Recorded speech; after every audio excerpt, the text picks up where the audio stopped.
2023 or 24. I don't know how you look at it. The film is from 2023 that she's nominated in, and it's 2024. Best Actress nominee, Carey Mulligan, stars in The Great Gatsby alongside Leonardo DiCaprio, Tobey Maguire, Joel Edgerton, Isla Fisher, Elizabeth Debicki, I think Jason Clark's in this. Um, and it's directed by Baz Luhrmann, and it's my favorite Baz Luhrmann film. Just in case anybody wanted to know, the film that pretty much everybody else says is their least favorite Baz Luhrmann is my favorite Baz Luhrmann film. I think he's a lot, and I think this film channels him just perfectly. This film is currently available on Netflix with audio description. It's from the same person who does The Crown, so it's so appropriate that Elizabeth Debicki pops up. It's like the future is writing itself. it's yeah, it's got some really nice audio description on top of it.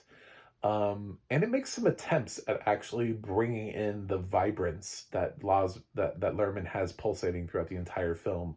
What he always wants to do in every single one of his films. That man has so much energy, and he just wants to put it on screen.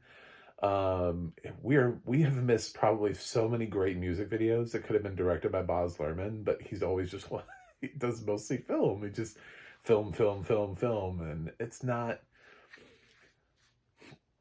I'm always at arm's length. I didn't love Elvis. I thought it was fine. I actually didn't like Moulin Rouge the first time I saw it, and then the second time I happened to be in a show, and we were doing a 2-show day, and we had time in between in the green room. Ordered some pizza. Somebody had Moulin Rouge on VHS, and I was like, "This fucking movie." They were like, "Oh, I love this movie so much," and so we watched it. And I actually really liked it. Again, I was like, wait a minute, what's happening? I didn't love it, but I mean, it went from please make it stop to, okay, all right, I'm liking this. Let's see where it's going. So I had a different experience, and I've seen it since then, maybe 1 or 2 other times. And it stays in this sort of like range of like a B+ film for me, when it started out like a D+. The first time I watched the film, I was like, I don't know what this is. Please make it stop. The Great Gatsby, he has a story to work with here. There's an expectation. There are these characters. There's, Jay Gatsby. He's working with different actors. He's working with actors that just don't necessarily have that desire to be in like a high octane, heart pounding monstrosity. They kind of just signed up for Great Gatsby. He does a really good job of using current music to highlight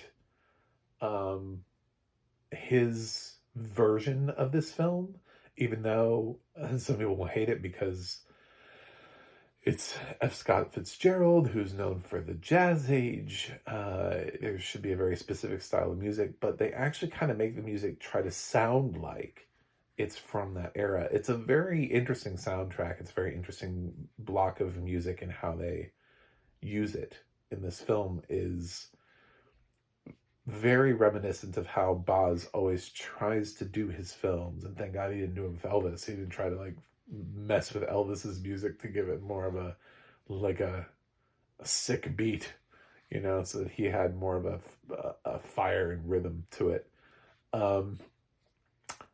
I like the acting. I think Leonardo DiCaprio makes for a great Gatsby. Yep, did that one intentionally.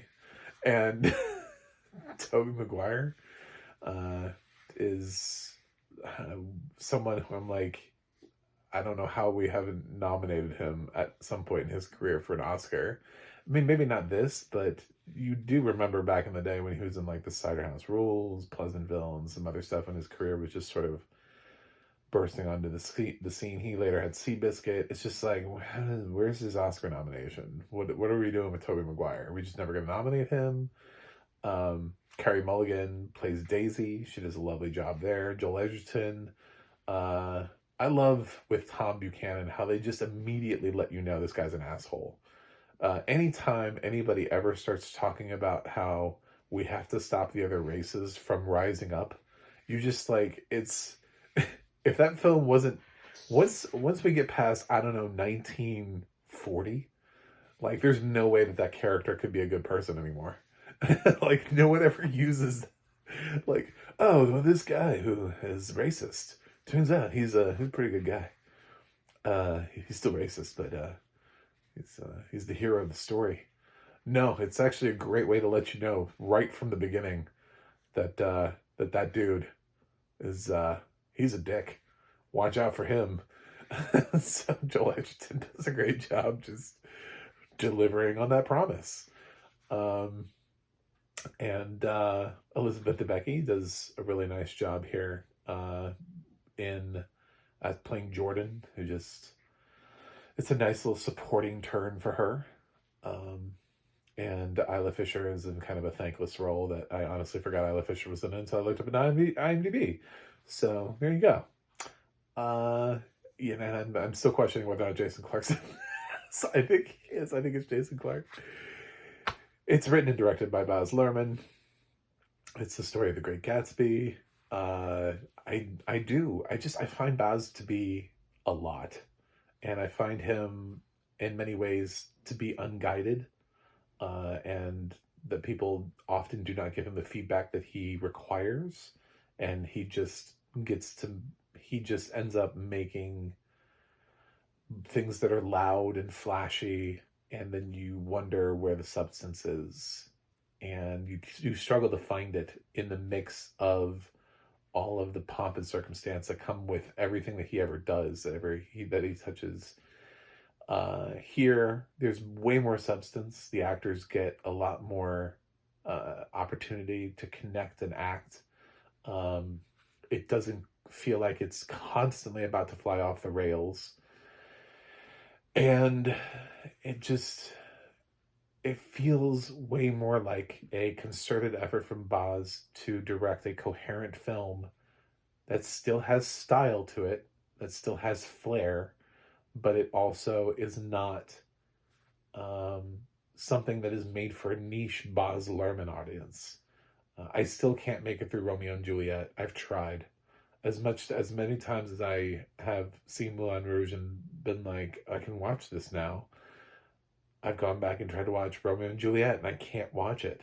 I know some people love that film. I just can't get through it.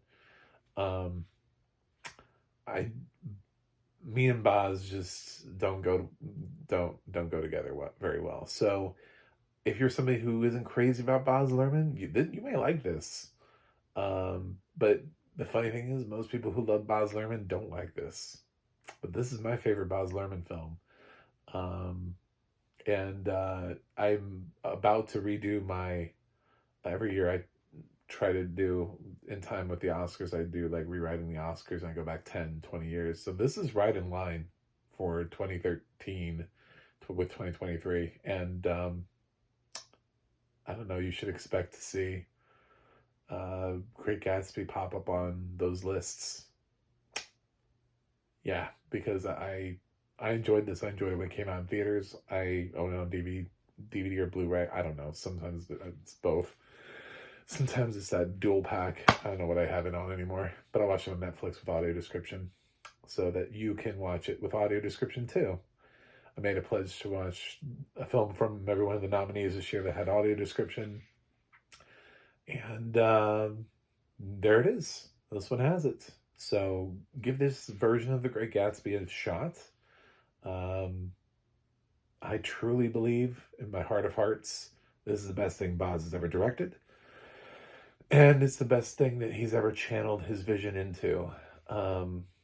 It's possible that will change in the future. I think, Elvis is obviously a little bit different, a little bit toned down, a little bit different version of him. I just didn't like the way that he told it sort of through Tom Hanks's character, it's weird that Austin Butler felt like he wasn't the lead of the movie, but yet he was the lead, just simply because of how the story was being told. We called the film Elvis. He's clearly in a lot of the film. Yeah, for some reason, it felt like Tom Hanks was the lead as Colonel Tom Parker. Anyway, I'm giving The Great Gatsby an A. I really like this film. I really enjoy it, and there's no need to be about the bush. I'm acknowledging the fact not everybody enjoys this film, not everybody likes this film, but this is my favorite Baz Luhrmann film. So, anyway, thanks for watching. Thanks for subscribing. I have a website, MacTheMovieGuy.com. You can follow me on X, Threads, or Instagram, MacTheMovieGuy. You can go to the audio description project, adp.acb.org. It'll let you know what films have audio description where you can watch it. And the Anna.org will let you know who's narrating your favorite film and television series. That's it for me today. I will watch something else and see you guys on the other side.